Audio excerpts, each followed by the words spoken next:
मणिपुर मणिपुर मणिपुर आज के डेट में मणिपुर एक चर्चा का विषय बना हुआ है और आप लोग भी शायद मणिपुर के बारे में जानते ही होंगे। तो आज हम लोग इस वीडियो में मैं अपने तरीके से बताने वाला हूँ कि आखिर क्या है मणिपुर में, आखिर क्या हुआ था मणिपुर में और आप लोगों ने क्या किया मणिपुर के लिए। तो चलिए बिना किसी देरी के वीडियो को स्टार्ट कर देते हैं। अगर आप हमारे चैनल पर नए हैं तो चैनल को कर दीजिए सब्सक्राइब और वीडियो को कर दीजिए शेयर। मणिपुर में जो घटना हुई उसके बारे में आप लोग भी जानते ही होंगे। ये मणिपुर में जो घटना हुई है ये मानव समाज को शर्मसार कर देने वाली घटना है। इस घटना से ये पता चलता है कि घोर कलयुग अब आ चुका है। एक समय था जब द्रौपदी के चीरहरण होने पर महाभारत हो गया था और उस टाइम भी द्रौपदी को पूरा नग्न नहीं किया गया था, लेकिन अभी के टाइम में उन दो बच्चियों के साथ, उन दो स्त्रियों के साथ बदसलूकी से व्यवहार किया गया और उसे नग्न करके रोड पे परेड कराया गया। और ये 2 महीने पहले की घटना थी। 2 महीने से हम लोग को कुछ पता नहीं था, कोई नहीं खबर नहीं था, क्योंकि इसमें टीआरपी नहीं मिलने वाला था न्यूज़ वालों को। और ये खबर बाहर आई तो सोशल मीडिया के थ्रू।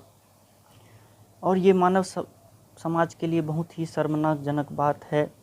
और ये जो उन लड़कियों के साथ हुआ है तो वो उन लड़कियों के साथ नहीं हुआ, ये मानव समाज का चीरहरण हुआ है। तो चलिए बात करते हैं ये वायलेंस शुरू कैसे हुआ। मणिपुर में 3 समाज रहते थे। एक मैती जो कि हिंदू थे जिसका पॉपुलेशन 41% था। दूसरी थी कुकी जो कि क्रिश्चियन थे, उसका पॉपुलेशन था 25%। और तीसरी समाज भी क्रिश्चियन ही थी जिसको नागा के नाम से जाना जाता था, उसकी पॉपुलेशन थी 15%। अब प्रॉब्लम है हिंदू और क्रिश्चियंस के बीच। क्रिश्चियन जो कुकी क्रिश्चियंस हैं उन्हें रिजर्वेशन मिला हुआ था और जो हमारे चाचा नेहरू थे उन्होंने एक ऐसा कानून बनाया कि हिंदू के जो पंडित थे वो मणिपुर में एंटर नहीं कर सकते थे और जो क्रिश्चियन के जितने भी थे वो लोग आ सकते थे। और हुआ क्या कि वो लोग आते गए उन लोग का पॉपुलेशन बढ़ गया और हिंदू समाज का पॉपुलेशन घट गया। जब हिंदू समाज का पॉपुलेशन घट गया तो हिंदू समाज के लोगों ने कोर्ट में अपना अपील रखा कि हम लोग खुद अब अल्पसंख्यक हो गए, हमें भी SC ST माना जाए। तो कोर्ट ने उनके फेवर में फैसला सुनाया कि और हिंदुओं को SC ST मान लिया। और इसी बात से क्रोधित होकर के कुछ क्रिश्चियंस ने हिंदुओं को मारना पीटना शुरू कर दिया, हथियार लेकर के उन्हें धमकाना शुरू कर दिया और जो है कि मैती हिंदू समाज को मणिपुर छोड़ के भागना पड़ा। और ये जो हमारी 2 बच्चियां हैं इनके साथ ऐसा हुआ और ये जो है कि ये पुलिस कस्टडी में थी। पुलिस कस्टडी से पुलिस ने खुद इन्हें भीड़ में सौंप दिया और भीड़ ने इसके साथ वैसी दर्दनाक और भयानक और शर्मसार कर देने वाली हरकत की। अब बात करते हैं कि उस टाइम किसी ने कोई एक्शन नहीं लिया। जो भी सरकार रहे, मैं किसी सरकार का समर्थन नहीं करता हूँ, मैं किसी सरकार के बारे में कुछ नहीं बोलता हूँ।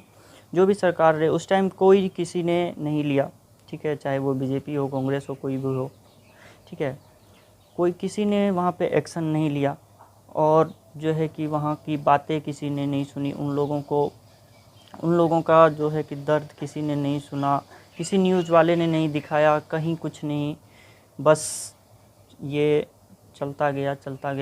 और आज स्थिति इतनी गंभीर हो गई है कि वीडियो जो सोशल मीडिया के थ्रू वायरल हुआ, उस वीडियो वायरल होने के बाद हमारे प्रधानमंत्री नरेंद्र मोदी जी, इनको जो है कि एक्शन लेना पड़ा। और एक्शन लेने के लिए इन्होंने जो मिलिट्री फोर्स भेजा, मिलिट्री फोर्स जब एक्शन लेने गई तो वहाँ की जो क्या कहते हैं कुकी क्रिश्चियंस की जो महिला समाज थी उन लोगों ने अपने कपड़े उतार करके निर्वस्त्र हो करके और अब हमारे देश के जवानों पे ये इल्ज़ाम लगाया कि उन्होंने इन लोगों का रेप किया।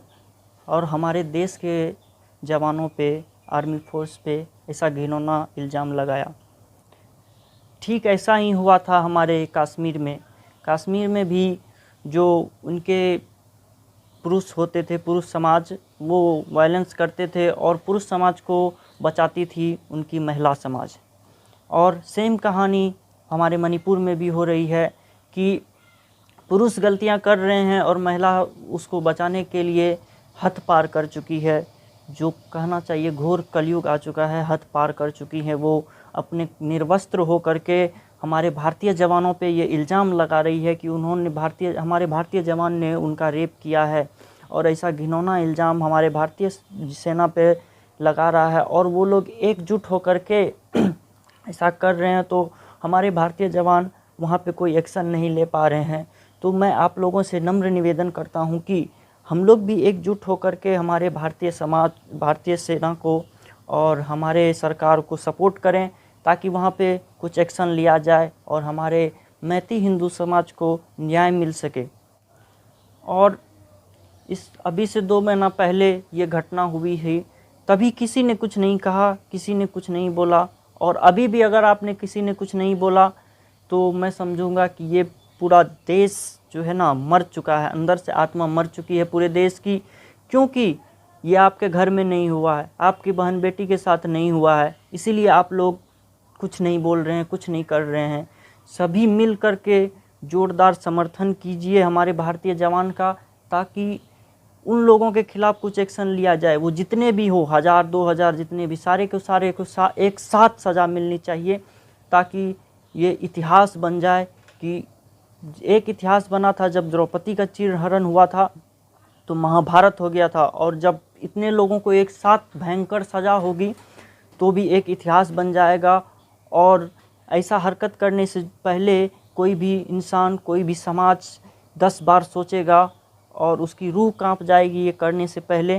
तो मैं आप लोगों से निवेदन करता हूँ कि आप लोग पूरा समर्थन कीजिए, जितना हो सके उतना समर्थन कीजिए, ताकि हमारे मैती हिंदू समाज को न्याय मिल सके और हमारी उन 2 बच्चियों को भी न्याय मिल सके जिनके साथ ऐसा हुआ है। और आखिरी में मैं इस मानवता के चीरहरण पे बस इतना ही कहना चाहता हूँ, कब तक आस लगाओगी इन बिके हुए अखबारों से, कैसी सुरक्षा मांग रही हो दुशासन दरबारों से, जो स्वयं ही लज्जाहून पड़े हैं वो क्या लज्जा बचाएंगे, शस्त्र उठा लो द्रौपदी अब गोविंद न आएंगे, शस्त्र उठा लो द्रौपदी अब गोविंद न आएंगे। इसका मतलब हुआ कि अब आप लोग अपना, जितनी भी हमारी समाज की लड़कियां हैं, चाहे वो किसी भी धर्म की हो, उनके साथ अगर कुछ भी गलत होता है, ठीक है, तो वो उसी टाइम उस इंसान का फैसला कर दें, ठीक है। सज़ा काट लीजिए, जेल में मंजूर है, लेकिन किसी दरिंदे के हाथों बलि मत चढ़िए। आप लोगों से निवेदन है। वीडियो के आखिरी में मैं आप लोगों से कहना चाहता हूं कि आप लोग हमारे भारतीय सैनिक के इस घिनौने इल्ज़ाम को सही ना मानकर उनका समर्थन करें और उन लोगों को सज़ा दिलाने में हमारे सरकार की मदद करें। और मैं सरकार से गुजारिश करना चाहता हूं कि आप जल्द से जल्द एक्शन लीजिए, नहीं तो ये मामला पूरे देश में बहुत ही बड़ा घातक साबित होगा। जल्द से जल्द कुछ फैसला कीजिए, जितने भी लोग हैं सज़ा दीजिए। इतिहास बनना चाहिए, इतिहास बनना चाहिए कि औरत के इज्जत पे हाथ डालने के बाद महाभारत तो होती ही है। जय श्री राम।